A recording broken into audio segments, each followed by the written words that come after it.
Why can't you and me just play pretend? Oh yeah. What's up, party people? I'm Jacob. I make music as Jacob James. And I thought, hey, what the heck? Let me break down a couple of the songs from my album Bloom Where You're Planted that's out everywhere now. And you can like totally listen to it. Also, shameless plug. These Z-bars are delicious. I'm going to have one while I'm breaking down this session, this file. All right, let's get into this session, huh? All right. Halloween Costumes kind of was the last song that I made for Bloom Where You're Planted. I had a different song that I was planning on opening the album with, and it ended up being. This ended up being the new opener. I wrote it last second, and it was cool to me. But it really started with this little rhythm thing of the.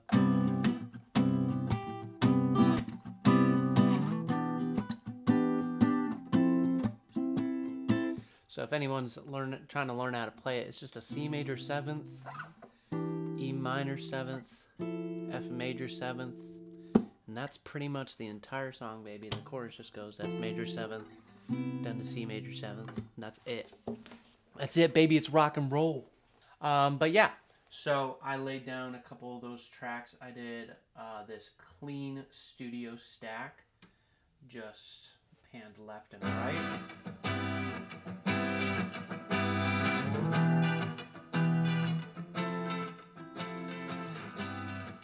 And a take of that kind of just goes across the entire song. Yeah, that's pretty much it. Then I layered it with a new wave chorus. Any indie rock makers know new wave chorus as one of the best clean guitar indie sounds ever. It's great. Yeah, I just added another nice little element, and then World's Smallest Amp is so like a crushed, kind of distorted sound to it. Kind of just fills it out. You just listen to these all together. A very large wall of guitars. It's great. And then I added an acoustic in there. And that was great. Just a nice little strum. Cutesy. Fun. It's Jacob James. Yeah, but that's pretty. I mean, guitar-wise, I don't think I added any. Oh yeah. I did add this little spin guitar thing. Right when the drums kind of come in, it just adds this huge kind of another layer to it. Otherworld-like. It's great.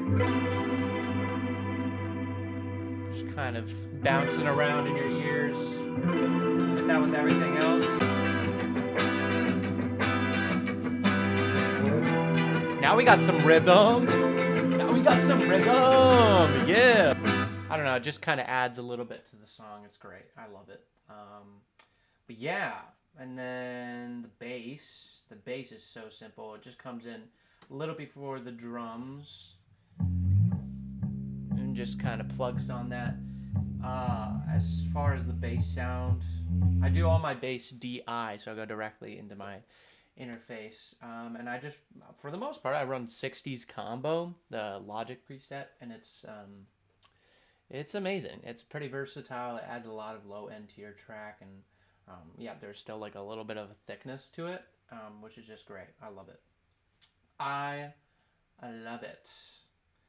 Okay, yeah, so that's the bass, and that goes pretty much throughout the entire song. I didn't do much to it. I think maybe I added a compressor and compressed it a little bit. I don't know. Yeah, It's not a great recording across the board.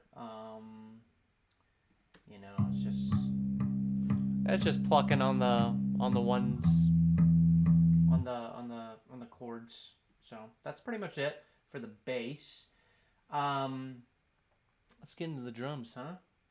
I don't record my drums live. I do all MIDI, so just playing on this little keyboard over here and just program it right in, and it's great. But for this, I used East Bay Plus, a Logic preset, and they sound pretty dry if you take the all the mastering off. But once you add the mastering to everything, I kind of distort it a little bit in the mastering, which isn't you're not supposed to do, but I think it sounds great, and it adds kind of another layer to the drums a little.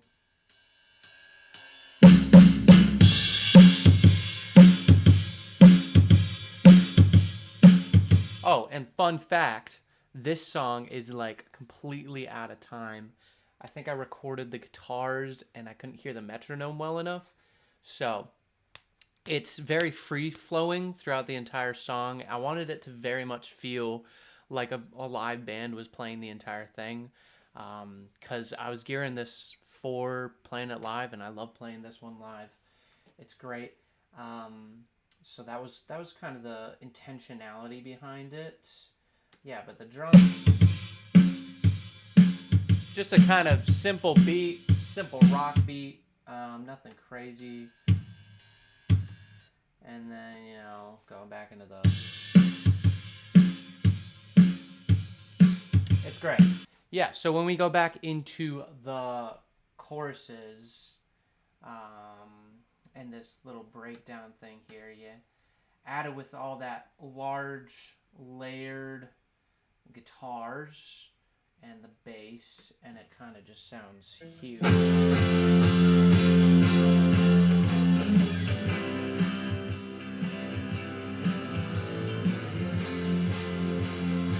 Yeah, basically I'm just distorting a little bit of the drums there, is all I'm really doing. Not a whole lot.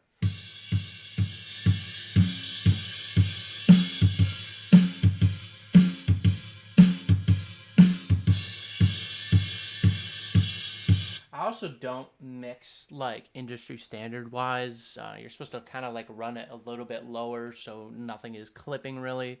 But I like to just push it up to the top and then fix that kind of in mastering later. I don't know. I just think it sounds much better.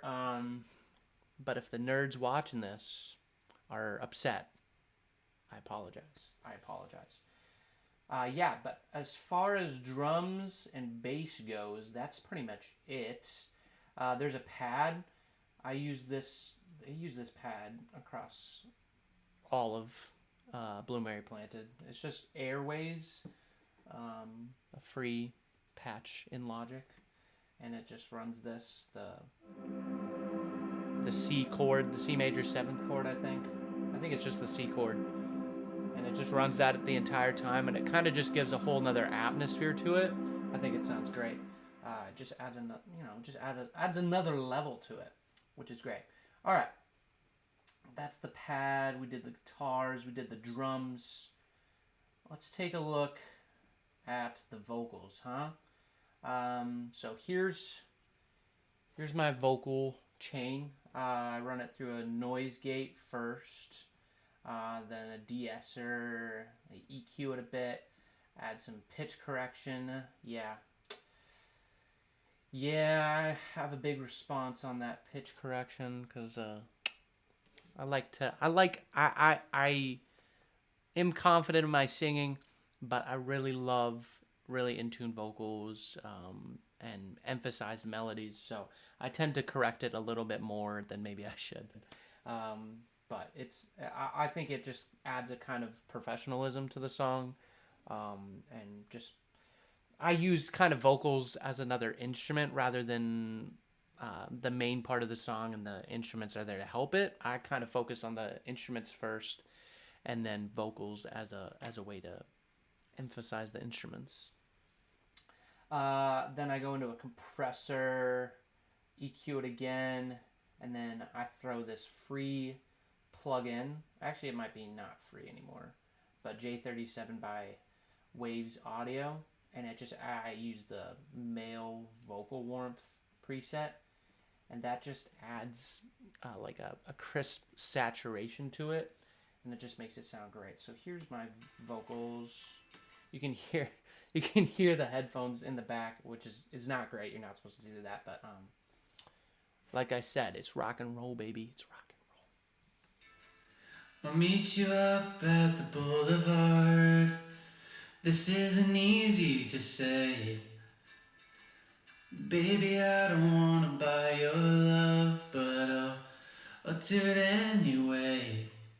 Yeah, so it just adds a little bit of saturation to that.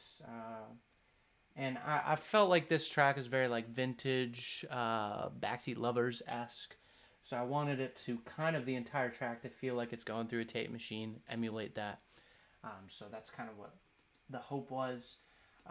Chorus vocals, I don't think I really automate anything. You sing the words to my bed. I do a little bit of automation. You and me just play pretend. See, I clip there on play. Nice. But it just adds another bit of like angst to the song, a little bit of edge, you know, pushing the limit, stick it to the man kind of music. Yeah. Oh, why can't you and me just play pretend? Yeah, so it just adds a little bit of distortion to it, a little bit of angst. It's great. I love it. And then there's the acoustic track that I missed. Oh! And we got a pluck guitar in here. Do I actually use that ever? Yeah. The pluck guitar. Using Metro Retro. Metro Retro is maybe one of my favorite plugins. One of my favorite amp presets for a guitar. I use it on For More People. I use it like everywhere. On Plateau. It's great. And it's just... yeah. Just adds another element to the chorus. I like to build songs, so, you know, if you have two choruses, I don't want to do the same thing twice. So I feel like I need to add instruments to kind of make it feel like the song is growing, really. So yeah, I added Metro Retro in there. And then with the acoustic, I'm just playing on this nice little Orangewood guitar.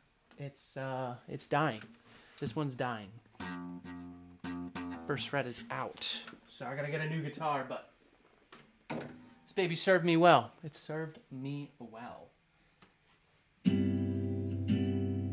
Oh yeah. And I'm just going through the natural strum preset.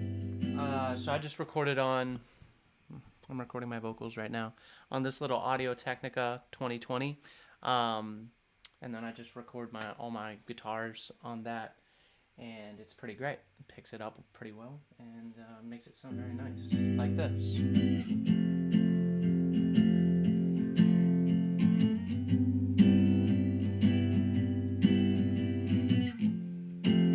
But yeah, that's pretty much the entire song. You know, my favorite part.